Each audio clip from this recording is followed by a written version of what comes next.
Ric Edelman, author of probably a dozen books at this point, including your newest bestseller, The Truth About Crypto.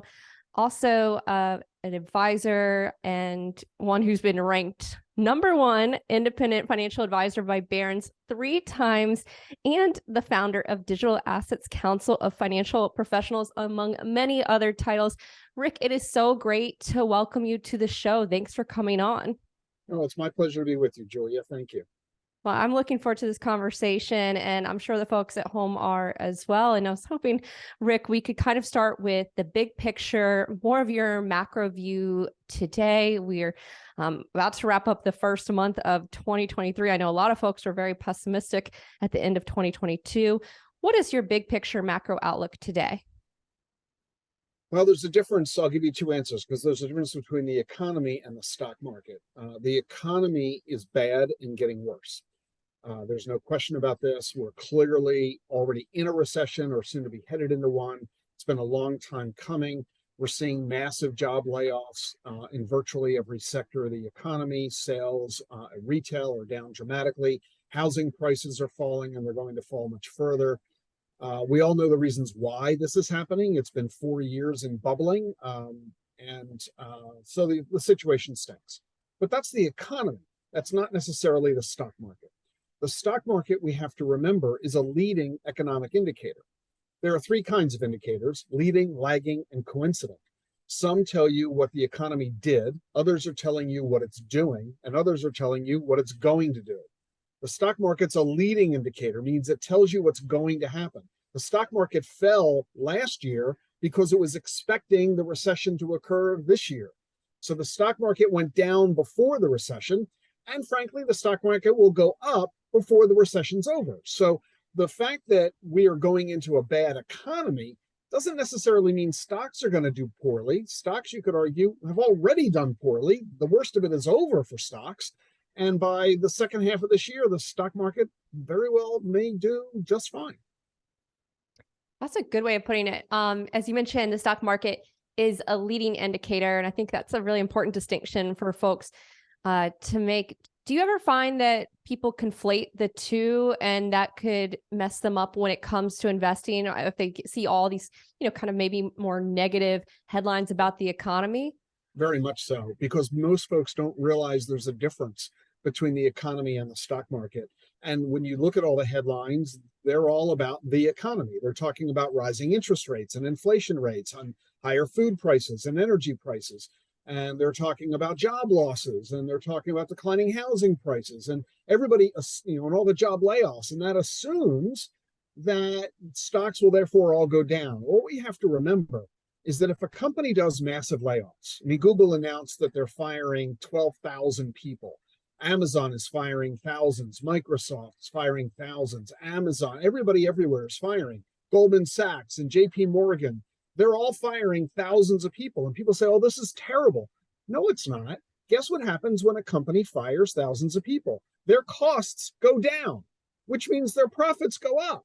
And that's what stock investors like. So what's bad for humans, what's bad for the economy, isn't necessarily bad for stock profits. So we need to separate the two. Otherwise, you're right, Julia, we could make the wrong decision inadvertently. I am so glad to have you on the show, Ric, because this is the kind of conversation that needs to be had, and for folks to hear from you. Like, you have decades of experience in this business too, and just kind of the way you unpacked it right there, so they can kind of understand what does it mean from an investor perspective.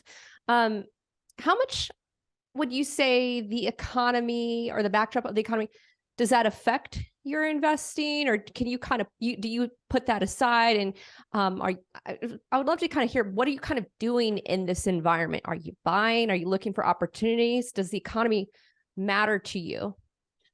The economy matters for sure. There are a lot of things that matter. The weather matters. Geopolitics matter. Look what's going on with Russia and Ukraine, with China and Taiwan. Look what's going on in the Middle East with Iran. Look what's happening in Israel politically, in France, in Brazil. So clearly politics have a big impact.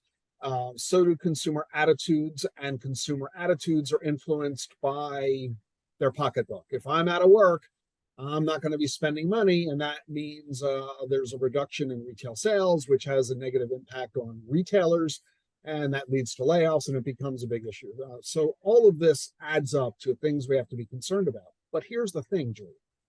It's really hard to take all of that data, which changes constantly. We call them black swan events. We don't know what's going to happen tomorrow that could have a big impact. Nobody predicted COVID. Nobody can predict an air crash. Nobody can predict, this crazy weather in California. So it's hard to make investment decisions based on all of this changing news. Therefore, what we need to do as investors is learn how to separate the headlines from our financial planning goals. Instead of focusing on what's happening in the world of Wall Street, let's instead focus on our own lives. Whether the stock market goes up or down, you still got to get your kid through college. You still want to buy a house. You still want to save for retirement. You still want to care for aging parents. Let's focus on the long term, because one thing we know is that while the stock market is incredibly volatile day by day, over 10 and 20 and 30 years, it's incredibly stable. Stock prices over any 20-year period you want to look at have never been lower. In other words, if you go out 20 years from now, stock prices will be higher than they are today. So if you have a long-term time horizon, that's all that matters. I don't have to care about what's happening in the world today. I don't care who won the election in November, and I don't care who's going to win in 2024. Because if I'm looking at the year 2050, it won't matter who won the election in November or who wins in 2 years, because by 2050, it'll be old news. So we need to adjust our perspective. And by focusing on our goals and objectives and focusing on the long term, it helps a lot of this noise just go away. I like that. Yeah, the importance of focusing on the long term, and you're just mentioning financial planning, which I read. Gosh, which book was it? That I want to say it was a truth about your money. In addition to truth about your crypto, and you talk about kind of the financial planning industry and how it kind of came along. I guess it wasn't something that was always there, because you're right. The long term, people are living longer too, and they continue to live longer. Can you kind of help frame up the industry landscape for financial planning? What are some of the things you're thinking about within that space? Well, ever since I left Edelman Financial, the financial planning firm that my wife and I founded back in 1986, almost 40 years ago, we walked away from that business last year, and we are now focusing on financial literacy, financial education, both for investors and for investment advisors. Most financial advisors have been in this business 20, 30, 40 years. The average advisor in this country is over 62 years old. And so they've been doing this a really long time. And for most of our careers, going back to the 1990s and 2000s and the 2010s, there was a pretty traditional, fairly consistent way of doing business. But technology is now growing at such a rapid pace that it's changing everything. And I've been a big student of this, as you know, from my 2 books ago, The Truth About Your Future, all about exponential technologies, AI, robotics, 3D printing, nanotech, biotech, fintech, the list goes on and on. This is changing every aspect of life on the planet, meaning that if we manage our investments the way that we've managed them historically over the last 20, 30, 40 years, in the past, those investments that were successful will now become failures. We can't invest in the successful strategies of the 20th century here in the 21st century. And what I'm discovering is that most financial advisors don't know this. They don't realize the impact of blockchain technology, of nanotech, of neuroscience. And as a result, many financial advisors, let alone their clients, don't realize that if you're alive in the year 2030, you will likely live to age 100 and beyond. We have never experienced this level of longevity at any point in the course of human history. And we need to recognize that this is changing everything. Many financial planners, Julia, are telling their clients that they need to develop a financial plan that assumes they'll live to age 85 or age 90, because if you ask the IRS, what is life expectancy today? That's what the IRS will tell you, age 85. TIAA-CREF just released a study saying that they believe life expectancy for a 60-year-old is age 82. This is insane. This ignores the development of these medical innovations through these technological advances, where we're going to eradicate today's leading causes of death. And as a result, by the time you are 82, your life expectancy will be 92. It'll be 102. This has radical implications for how long are you going to work? How much money do you need to save? What are you going to do in your last 20 or 30 years of life, which will be largely filled with leisure? We need to rethink the financial planning process. And most people, and certainly including most advisors, don't realize this. And that's where I've been spending a lot of my time. That's such a good point. Like the longevity, how long people are going to live, and what are some of the bigger implications. Let me ask you this, because it brings up this idea of retirement. Because people, like, the typical is like retire in your mid 60s. I guess that's the right, I don't know the exact retirement age. Yeah, mid 60s. And like, you're talking about like, okay, 30 plus more years you'd have. Right. Let me ask you this. Do people, one, do they have enough money? Or are we talking about like a very dire retirement crisis? Because I mean, you see the news about like Social Security. I'm a millennial and I'm paying into it, but I'm kind of the mindset that I'm probably not going to get any of it. So let me unpack all of that, because you raised a lot of really good observations. First, you're right. People are not financially prepared. We have a huge retirement savings crisis. There's a $4 trillion gap between what we're going to need and what we have. So people are reaching retirement woefully unprepared. And part of the reason for this is that the people who are entering retirement right now, people today in their 60s and 70s, are entering retirement not realizing that the ground has shifted underneath them. You see, if somebody who's 70 years old today, they're thinking back to when their parents were 70 or their grandparents were 70. And what they're thinking is, my grandfather never made it to age 70. He was dead by then. He didn't have to plan for his financial future. He didn't have one. Even his parents, your grandparents, were thinking that by the time I retire at 65, I'm dead by 67. You never had to plan for your financial future because you weren't going to live long enough to worry about it. And you had a house with enough assets in it. You had a pension. You had Social Security. That was all you needed. But today, 70-year-olds aren't going to have the experience of their elders. They're going to have a different experience. As you noted, that 70-year-old will be alive for 20 or 30 or 40 more years. Do they have enough assets, income, to be able to support themselves for another 30 years? The answer is, hell no, they don't. They're going to run out of money. And what about Social Security, as you mentioned? I have some good news for you, Julia. Social Security will be there for you when you reach retirement, but you're going to have to be a lot older before you are entitled to get it, and you're not going to get as much as your parents did. The Social Security system is under threat right now, and the amount of money it pays out and the age that it starts paying are all going to change. So you're going to have to wait longer than your parents. They could get money as soon as they're 62.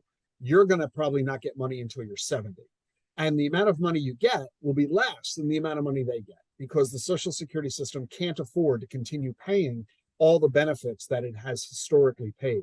And the reason is simply changing demographics. We don't have enough people like you putting money into the system. We have too many people like me taking the money out.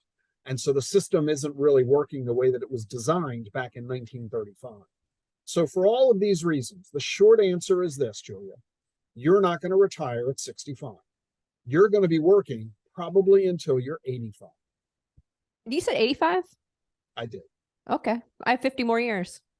Now, this isn't as horrible as it sounds. Let me tell you why.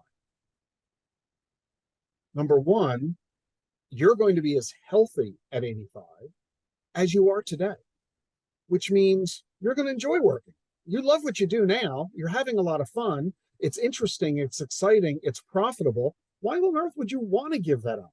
You're going to want to continue working because you enjoy it.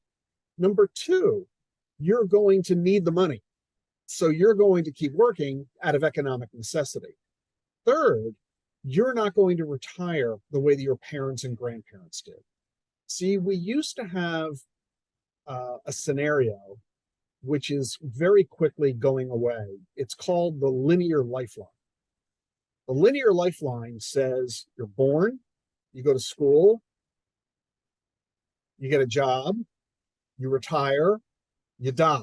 You do one thing at a time in that order, and that's the way it's been for hundreds of years. That's not going to be the case. In the future, we're going to have a new structure called the cyclical lifeline. You're going to get a job, you're going to go to school, you're going to go to school, you're going to get a job, you're going to go back to school to learn new skills. What you're doing now at 35, you won't be doing at 55. You'll have a totally new career, something new and different that excites you. And then after you go to school, get a job, you're going to quit, not for a 2-week vacation, but for a 2-year sabbatical. You'll play with your children, you'll travel the world, you'll reinvigorate yourself. And after your 2 or 3 year sabbatical, you'll go back to school and learn new skills. So school, work, sabbatical, you will do this on a recurring theme for the rest of your life.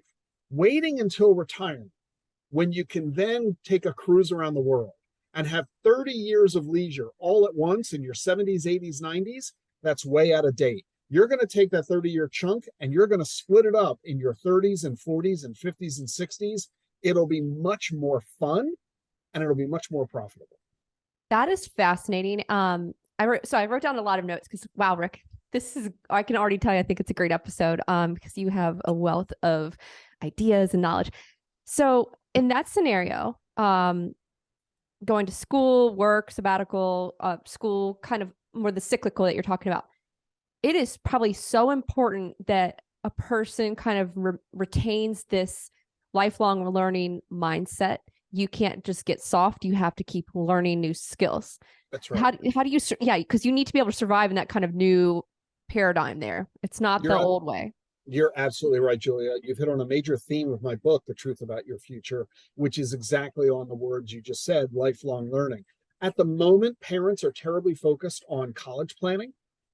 And we're all scared to death because we know how expensive college is. And if we're going to spend 200 grand per child times 3 children, oh my Lord, our heads explode.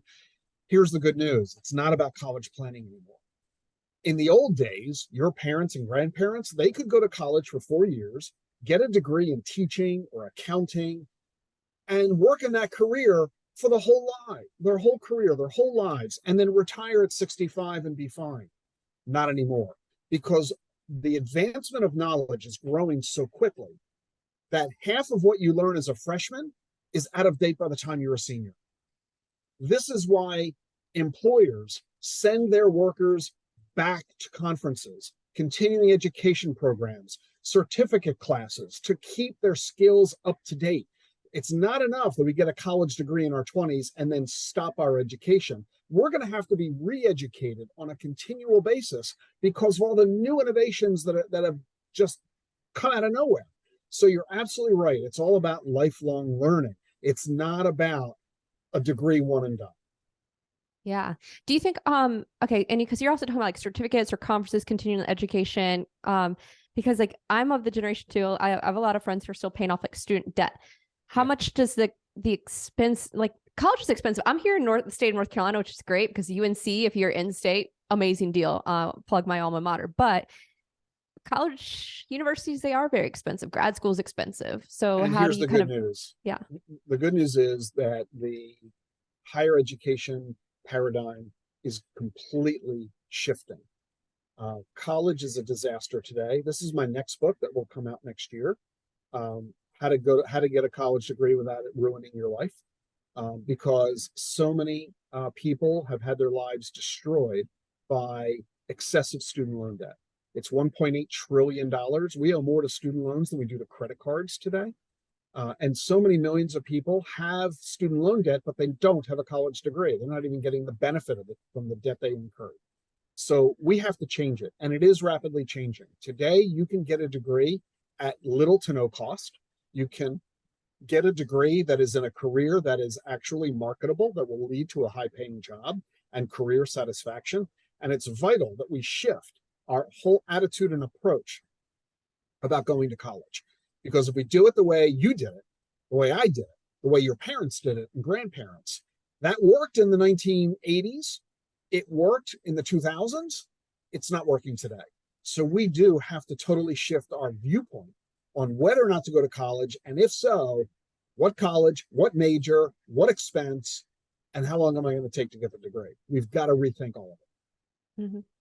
I want to bring up another topic with you that we kind of just covered too, and talking about the kind of this generation retiring, folks kind of reaching, I guess they're 60s, 70s, retiring, have another 30 years. And you also mentioned that a lot of folks aren't going to have enough to get them through that period. Also, I mean, it sounds like I'll get less Social Security than this generation, which is fine. I mean, I have my own opinions on Social Security, but what are the implications when there's been a lot of talk of this huge, like the biggest wealth transfer ever, right? From, I guess, the boomers to the younger generations. Is that going to happen? Is there still going to be a big... Sure. Let's keep in mind that we're talking a difference between the overall population versus individuals. Mm-hmm. So from an overall population perspective, most of the wealth of this country, 75% of it, is owned by the baby boomers. Now, there's nothing unusual about that. You amass assets as you age. You will be much richer in the future than you are today.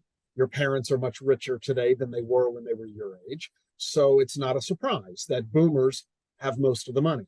Right. Boomers are also a massive portion of our population. They're about a third. So there's a lot of boomers and they have a lot of money. They have so much money collectively that there's no way they're going to spend it all. Meaning that when they die, whenever it is that they die, they're going to leave a lot of money to their children and grandchildren. So this wealth transfer, which is going to be coming, it's already underway because some boomers are already starting to die. This wealth transference is going to be of unprecedented levels. It's going to be trillions. It's estimated it's going to be $80 trillion. And it's great news if you're an heir. It's not so great news if you're not. And this is part of the problem. Although the boomers collectively have all this money, most of that money is concentrated among a very small portion of the boomers. Very few people have substantial amounts of money. So although there's a huge amount of wealth they collectively have, most boomers don't have very much. And what they do have, as you noted, they are going to spend on their own care and support during their lifetimes. So most children are not going to get an inheritance, but there will be a lucky select few who are going to get a ton of money. And you probably already know which group you're in. Gotcha. How much do you need to, I mean, this is just like more of a curiosity for me personally. I guess if I were retiring today, how much would I need? What is the number? Is there like a set number that you need to have, I guess, a comfortable retirement? It's entirely lifestyle based. I mean, what's rich for one person is poverty for another. In surveys, the average answer is $1.3 million. So we add it all up of what people say they need. If you've got $1.3 million in savings and investments, you are considered financially independent and able to support yourself comfortably. Now, I want to warn you that some people would consider themselves astonishingly, fabulously wealthy to have $1 million. Let's remember that half of this country, half of U.S. households, have an annual income of less than $50,000 a year. So for them, 1.3 million is winning the lottery. Others would look at 1.3 million and say, I spend more than that on tips every year. So it really fully depends. Here's what I would basically tell you is that you probably need, look at your income. How much income do you want to have in retirement? Okay, look at how much income today. Let's pretend you stopped working right now. Today's your retirement day. and you want to maintain your current lifestyle. Now, you know how much money you're spending right now to live your life, right? You know how much money you spend every month. Take that times 12. That tells you your annual spending. Multiply that times 30. That's how much money you need. Some people would argue you can make that multiply by 25, but I wouldn't go much below that. So if you're spending 100 grand a year, you need $2.5 to $3 million. And when you amass $3 million, you can quit and live off of your money at your same spending rate forever. So 25 to 30 times your spending is your number. Gotcha. Some people, that's a low number. For some people, that'll be 100 grand. For other people, it'll be 100 million. Yeah. It's a good formula though. I'm going to have to do I'm going to have to work mine out after this. Ric, do you have thoughts on this FIRE movement, financially independent, retire early movement? Yeah, I'll give you 2 points of view on it. Number one, it's a lifestyle. So when you look deep into how these people are managing to live on very small amounts of money, they live very, very frugally. They often are living in trailers. They don't have TV or internet. They don't have a dog. They usually don't have children. They are living on extraordinarily small amounts of money. Good for them. If they enjoy the lifestyle, great, have at it. I find that it is an unsustainable lifestyle for the majority of people. So I don't know that that it works for most folks. But if it does for you, good for you.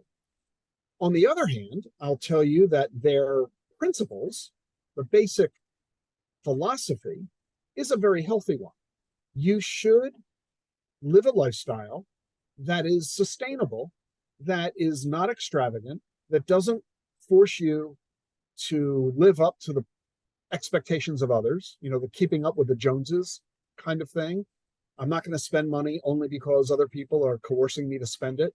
The problem with your friends when they say, hey, it's Friday night, come out with us to the bar, $50 or $150 later, you now have credit card debt, because of the negative influences of friends. And so you want to associate with people who are going to say, let's go to the free concert in the park. Let's go to the library. Let's take a hike. Let's do something that isn't going to involve spending money, that we don't have to associate spending money with happiness. So the FIRE movement has healthy, positive features, but let's make sure that what it is you're doing is sustainable and fits your lifestyle, both now and in the future. Otherwise, it's kind of like going on a diet. It works while you're on it, and when you're done, you end up gaining all the weight plus. So whatever it is you're doing, make sure it works for you. Yeah, there are principles from it that are certainly valuable. That's a good point too. Going back to this kind of notion of what the future of work, education, sabbaticals, kind of sprinkled in between means. We talked about the importance of this lifelong learning mindset. I know you have a book coming out soon. I can't wait to read it. We'll definitely have to have you back on when that comes out.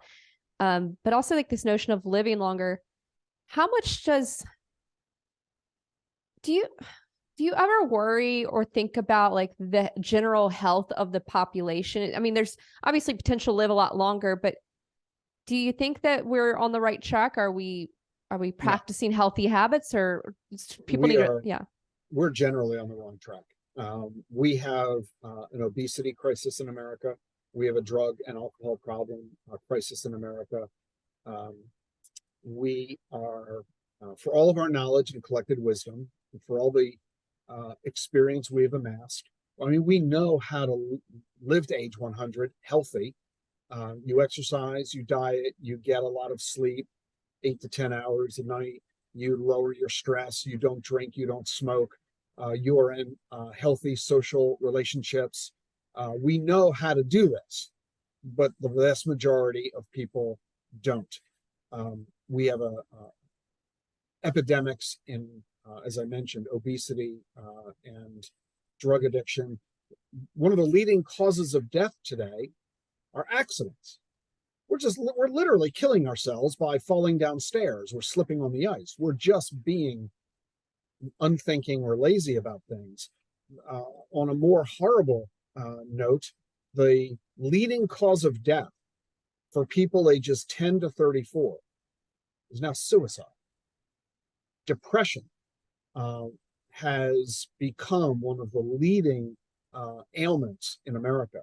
And so we have a lot of problems that we need as a society to address, because if we don't, all of these wonderful medical innovations that are being developed that are going to cure heart disease, respiratory illness, and cancer aren't going to do you a whole lot of good if you're an alcoholic or a drug addict, or you drive drunk and wrap your car around a telephone pole. So we need to recognize that these are, as a very famous author once said, the best of times and the worst of times.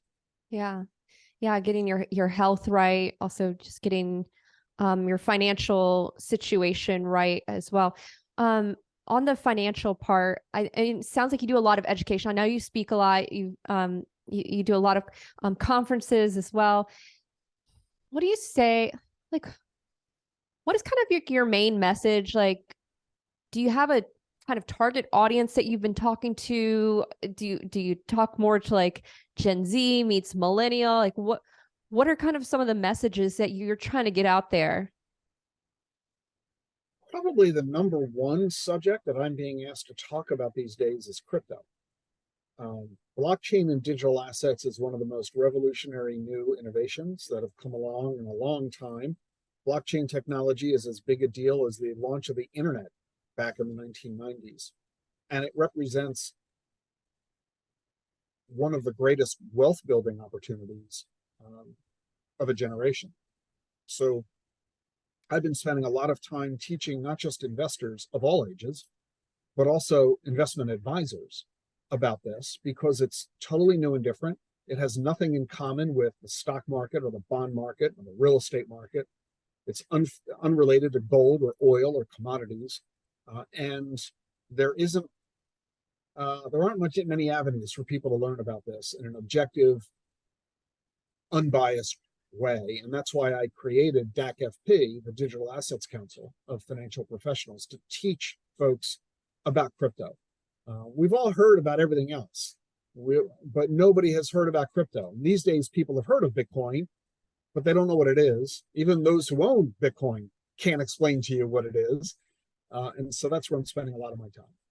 Yeah. By the way, I mentioned at the top of this, I read your book, The Truth About Crypto, which I would encourage the folks who are watching and listening to pick up a copy. It was probably the most practical, like easy to understand read on the space. And I think that was probably your goal too, like helping, anyone kind of approach it. And so I do recommend it.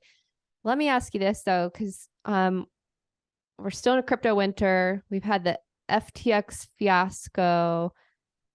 How do those events, how do they do they impact your thesis? Do they change it? How do you think about those events and the space going forward? Well, they're two very separate events. Let's talk about them one at a time. First is the crypto winter. As you noted, Bitcoin fell 70% in value last year. That's a pretty big loss. But what's interesting is that that's not the first time that's happened to Bitcoin. That's actually the seventh time that Bitcoin has fallen 70% or more in value. In 2018, Bitcoin fell 84% in value. So this happens from time to time, and it's an inherent part of any new innovative technology. You want to have some fun, Julia? Pull up on Google a chart of Bitcoin's performance since inception. And right next to it, pull up a chart of Amazon and its I should go and maybe I can pull it up on Yahoo Finance. Let's see. Yeah, pull it up on Yahoo Finance. It's very easy to do. And look at the chart of Amazon stock performance versus Bitcoin. Those two charts are indistinguishable. They're almost identical. It's just the nature of technological innovation. So the fact that Bitcoin has been incredibly volatile, you just shrug your shoulders and say, well, no kidding. So was IBM back in 1930. It's just the nature of it. So the fact that Bitcoin fell a lot in value doesn't bother me. In fact, it excites me. I'd much rather buy Bitcoin today at 21,000 than a year ago at 70,000. So this is a great buying opportunity that we all thought we would never see again. So that's good news. Yeah. And you need to recognize volatility is an inherent part of this kind of investing. Don't invest what you're not willing to lose.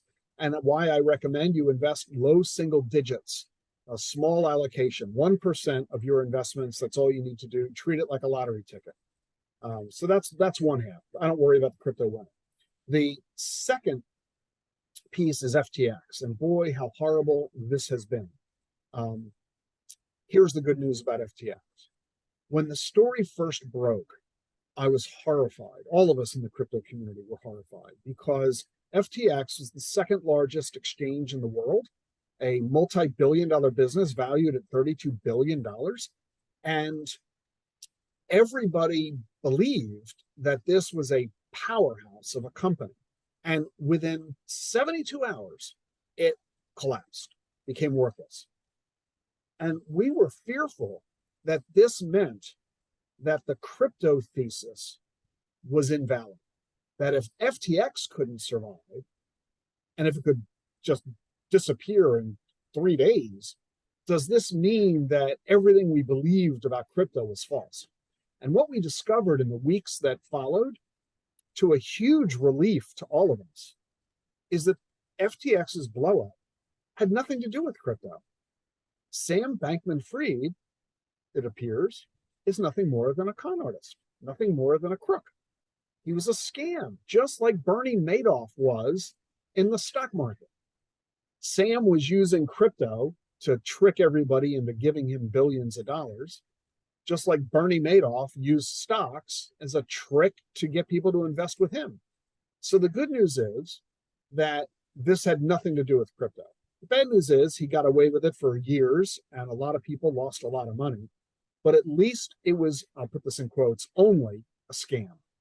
That gives us reassurance because every asset class suffers scams, from Charles Ponzi in the 1920s to Willie Sutton, who robbed banks in the 30s, to Madoff in the 2000s, and now Sam Bankman-Fried in the 2020s. So don't allow FTX to scare you away from crypto. What it tells us, the lesson we've learned, at least the lesson I hope we learned, is that we need to be careful. We need to have precautions in place. We need to do due diligence. We can't rely on the testimony of others. We need to research. We need to recognize that even reputable people and organizations can, in fact, be nothing but criminal frauds. And if we go about it with that careful attitude and not let ourselves get excited in over our heads by hype, then we can survive in what is, let's admit it, a risky, treacherous environment. Got it. You mentioned, and we mentioned this at the top, you're the founder of Digital Assets Council of Financial Professionals, DACFP, I think that's what you guys call it. Right. Talk to me about this organization, the conversations that you have, who you're having them with, and what's kind of like the maybe more of like the sentiment within that space, like of, are folks still excited about crypto? I would love to kind of hear the conversations from that space. I've been involved in the crypto space since 2012. So I got in. Wait, 2012? Yeah. Whoa. Okay. Wow. So I've been involved in this, for a long time, back in the early days. And I learned pretty quickly two things: that this is an innovative technology that's going to make a lot of people wealthy, and that most financial advisors don't realize this. And if the advisor doesn't know it, they're not talking about it to their client, and therefore their client isn't taking advantage of the opportunity. So 6 years ago, I created DACFP as an educational forum to teach Wall Street about this subject of crypto. so that they can learn about it and figure out how to give advice to their clients so that everybody can take advantage of this investment opportunity. Because 2/3 of all the money in America is being invested with the help of investment advisors. Most consumers don't pick their own investments. They rely on an advisor for help. So if the advisor isn't themselves knowledgeable about crypto, then they can't be offering that help to their client, and that's keeping everybody out. And that doesn't do anybody any good in their effort to create wealth. Bitcoin is the most successful asset class ever. It is up 10 million% since inception. It is the best 10-year, 3-year, 5-year track record in the country. And a lot more wealth is going to get created before we're done.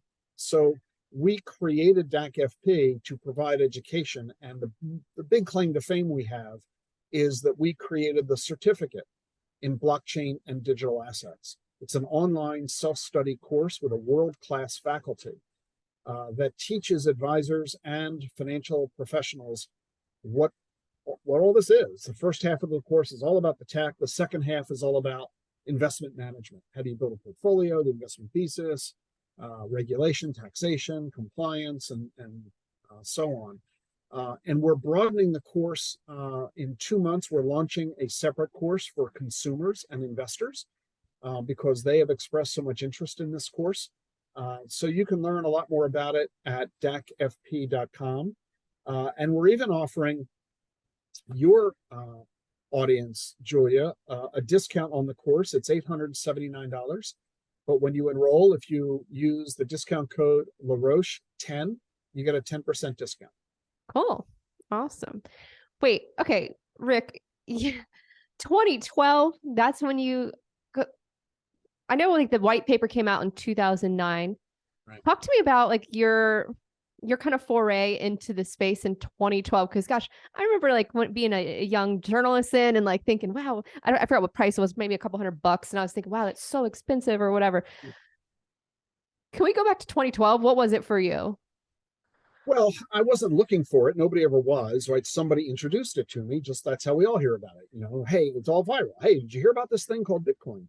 And like everybody else who was first introduced to the idea, my reaction was, huh? What? Digital money? What's that? What do we need that for? But most people I've learned when they first heard about Bitcoin just dismissed it out of hand as a fad or a fraud or silly. I was intrigued. And there were some really smart people talking to me about this. And I realized, you know, I need to learn what this is and how it works so I can understand for myself if there's a there there. And so that's what I spent 2013 doing and began investing in January of 2014 and quickly realized this is a transformative technology that is changing how commerce is conducted on a global scale. And I've been trying to help others understand this ever since. Yeah. Do you remember how you first bought it? Through Coinbase and Gemini. Fortunately, I never opened an account with Mt. Gox. Oh, yeah, I remember that. Yeah. That was more luck than smart. Mt. Gox, everybody's looking at FTX blowing up. Well, back in the day, Mt. Gox was the largest exchange based in Japan. It blew up. It got hacked, and $700 million, which at the time was almost all the Bitcoin in the world, was stolen or destroyed. Even today, they're still unwinding the blow up of Mt. Gox. Mm. Yeah. Okay. Another follow on, because this was interesting too. Like when you do these certificates or trainings, you're talking about like most financial advisors, like they probably weren't aware of it, or they haven't really thought about it, right? But like it seems like they could miss out on a client base if they aren't thinking about it. Because I'm just thinking younger generations, more digitally native. Yeah. I own Bitcoin, and I have other investments and whatnot. At some point, I probably will go and get a financial advisor, you know, especially if I have to start financially planning for, you know, family and college and all that stuff. How much of a risk is it? Like, do you see like younger generations seeking financial advisors? Are they going that route? Or are you seeing more of them, you know, I can buy my own crypto, or I can open an account on Robinhood and I can trade my own stocks? Or How do you think about that kind of trend in the space? Is that something you think about, worry about? Yeah, I'll break it out for you in the crypto world and then in the general advisory space. In the crypto world, you're right. Most advisors themselves don't know much about crypto. And most of them are not recommending. They don't know how to recommend. They don't know what to recommend. In many cases, their firms won't even let them recommend. So if you're an investor who's interested in crypto and you go to your typical financial advisor, they're not going to be helpful because they themselves don't know anything about it. You probably know more about crypto than your father's advisor does. And so that means you're on your own. And that's not good because you don't have a lot of time for this and you don't know how much you don't know. And you might get caught up in a scam or a fraud inadvertently because it's not your expertise to be dealing with research into crypto companies and funds and investments and what have you. So it's a bit of a challenge in the world of crypto. That's why we're working very hard at DACFP to get the level of knowledge up so that advisors can be more helpful. And in fact, consumer surveys are telling us that 80% of investors are expecting their advisors to be knowledgeable about crypto, and 60% say they're willing to find a new advisor in order to get that help. So advisors have no choice but to learn about this. And we're working hard to help them get that way. But more broadly is the bigger question. Are millennials and are Gen Xers and Gen Z, are they interested in hiring an advisor as opposed to doing it on their own at Robinhood or in a Reddit chat room or at a discount broker? Do they care about using an advisor? And here, what I'll tell you, Julia, is we see the trend that is the same as it has been for generations. And it's a good trend, it's a healthy trend, and it's unchanging. And here's what it is. You, at your age, are far more involved, you're paying far more attention to money than your parents did when they were your age, than your grandparents did when they were your age. 20, 40, 60 years ago, people in their 30s did not talk about money. They didn't pay attention to money. They merely earned it and spent it. They didn't bother worrying about a 401k or saving for retirement or thinking about the best way to buy or lease a car or coming with a down payment on a house. It just wasn't on radar for my generation and people older than me. You have a better awareness and understanding of the importance of saving for the future. You are saddled with student loan debt and credit card debt. You know the challenges of the cost of living today. You know the economic issues associated with having a baby and raising children. And all of that is causing you, in a good way, to pay attention to money in a way that your parents and grandparents did not. You also have the benefit of their experience. You see them in their lifestyle struggling, or maybe they are sharing with you the lessons they've learned where they wish they paid attention when they were your age, and they're admonishing you to do a better job than they did themselves. So all of that is good.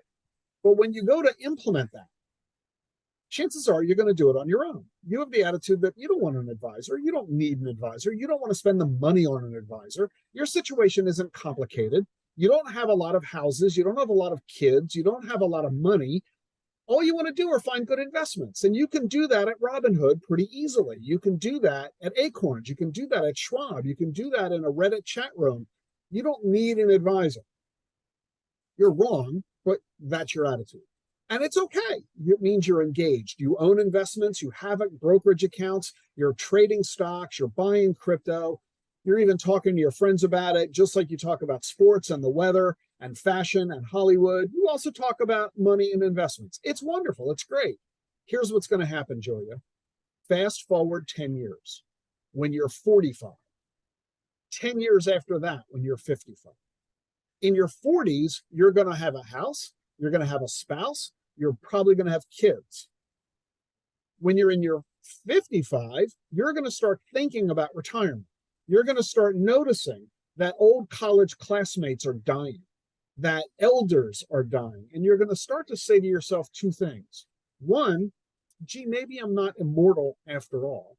Number two, maybe I don't want to keep working as hard as I'm working. Maybe I want to start enjoying myself. And that means maybe I ought to take the money that I've amassed And over the next 20 years, you're going to amass a lot of money because you're a good saver and your investments are going to do well. And you're going to end up with 6 figures, maybe even 7 figures by the time you're in your 50s. And at that point, with a spouse and children and a lot of money, you're going to say to yourself, I'm not sure I know what I'm doing. I'm not sure I have all the time to spend on this.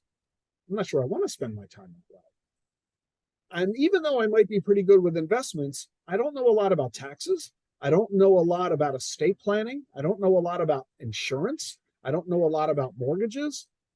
And those are the subjects that a financial advisor can help me with. And that is when you will decide that you're ready to hire a financial advisor. Yeah.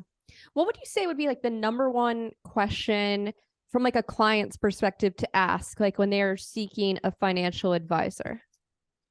What are the services you provide, and who do you generally provide them to? Those are the 2 key questions, because there are lots of different kinds of advisors. Think about it like doctors. You want to know, doctor, what kind of a doctor are you? If you're an oncologist, I don't know that I need to hire you. I'm looking for an obstetrician, or I'm looking for a general practitioner. I'm looking for a podiatrist. I want to know, what kind of a doctor are you? As a financial advisor, what kind of services do you provide? Some advisors only do investments. Others do financial planning.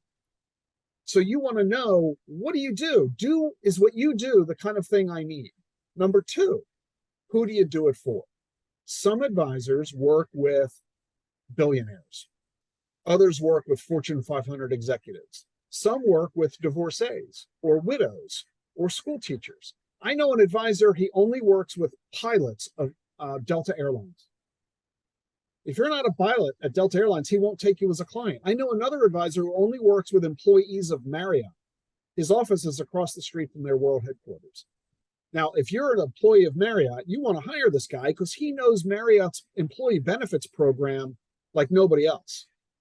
But if you're not a Marriott employee, he's the wrong advisor for you. So you want to know 2 things. What are the services you provide, and who do you provide them to?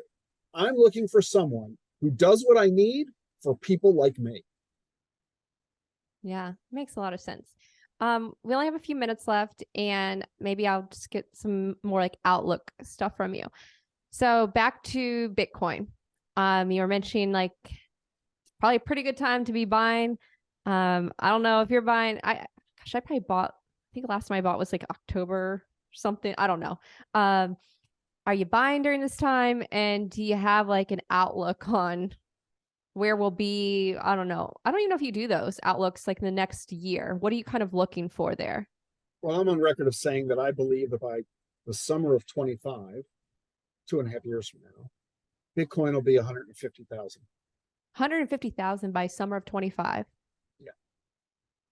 How do you get there? Like, what is kind of how do you kind of come to that number? So there are 3 reasons.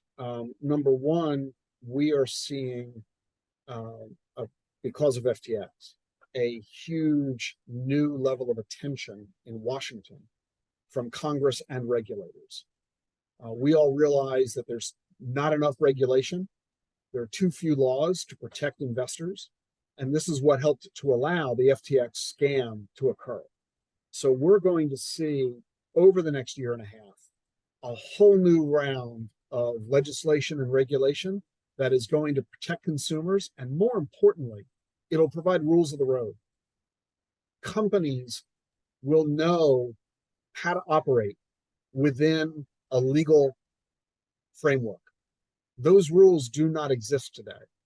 And many of the biggest financial companies, brokerage firms, banks, insurance companies, are staying away from crypto. They're not engaging because they don't know how. They don't know what they're allowed to do. So when these rules come out, institutions, I'm talking about companies like Merrill Lynch, Bank of America, UBS, Wells Fargo, American Express, these companies will now be willing to enter this field because they'll know that they won't get in trouble because they'll know what the rules of the road are. It's kind of like saying, I got this car, but I'm afraid to drive it on the highway because I don't know what the speed limit is and I don't want to get in trouble. Well, once you post the speed limit, Hey, whether the speed limit is 85 or 45, I don't care. Just tell me the speed limit and I'll observe the rule. And that's what Wall Street, the financial services industry, is waiting for. So that's coming over the next couple of years. Rules of the road, which will allow the institutions to engage. And when they engage with their trillions of dollars of assets, the huge supply of money, the huge demand that it's going to create is going to be wonderful for the value of crypto. Those are two reasons. The third reason is the halving. Every 4 years, the number of Bitcoin that get produced through Bitcoin mining gets cut in half. Bitcoin mining is how the Bitcoin network gets validated, authenticated, and secured. The miners are rewarded by something called a block reward. Every 10 minutes, there's a reward.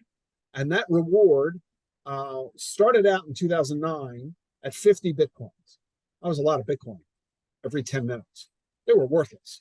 There was no value to them. So it was 50 of nothing. 4 years later, it was cut from 50 to 25. Then in 2016, it was cut again to 12 and a half. And then in 2020, it was cut again to 6.25, which is where it is now. In 2024, March 22nd, 2024, it'll get cut again from 6.5 to 3 1/8. Every time the number of Bitcoins gets cut in the Bitcoin reward, every time it gets cut in half, the value of Bitcoin doubles. Because your attitude is, you're only giving me half of as many as before. I want each one to be worth twice as much so that my economics are not harmed. So when you do the math historically with all the prior Bitcoin halvings, it suggests that by the summer of 25, a year and a half after the halving, Bitcoin's price rises dramatically. When you do the mathematical calculation, you end up at about 150,000. So between institutional involvement, the Bitcoin halving, I think we're going to see Bitcoin's biggest days yet to come. Wow, 150,000. And one final question, maybe it's a way to like tie this up. We started this out with talking about the economy and the stock market being two separate things, that we're probably already in a recession. What's your outlook for the stock market this year? Do you think we'll see a much better year than last year? Do you have a price target? What's kind of your thought there? Nothing would surprise me. 20% decline, a 20% gain. I think we're going to have volatility. I wouldn't be surprised if we see some significant declines in the first half of the year, but by the end of the year, I think stock prices will be higher. More importantly, as I mentioned earlier, it doesn't make any difference. You should be investing with a 10 or a 20 or a 30-year horizon. What happens in the next 12 months should not make any difference to you at all. So many great lessons here, Ric. If you have anything you want to say, or plug or let folks know where they can find you. I know you shared that discount code, La Roche 10. If you want to take the next minute just to let folks know where they can find you or learn more, I'll give you I encourage you to listen to my daily podcast, which you can get at thetruthaboutyourfuture.com, the TAYF.com, otherwise known as the truth, AYF.com. Every day I've got a short 5 or 10 minute podcast that tells you what you need to know about the personal finance topics that matter today. And you can read my books, The Truth About Crypto, The Truth About Your Future, The Truth About Money. And we even have a children's book, The Squirrel Manifesto, teaching children 4 to 8 years old about money. So happy to provide you the financial education you need so that you can develop your own prosperity and wealth in the future. Well, thank you so much for helping all of us learn. Really enjoyed this conversation. Really appreciate you being so generous with your time and your ideas. Ric Edelman, thank you so much for joining me today. It's been my pleasure, Julia. Thank you. Hey, everyone. I really hope you enjoyed that video. Be sure to hit that like button, the subscribe, and that bell so you won't miss any new videos.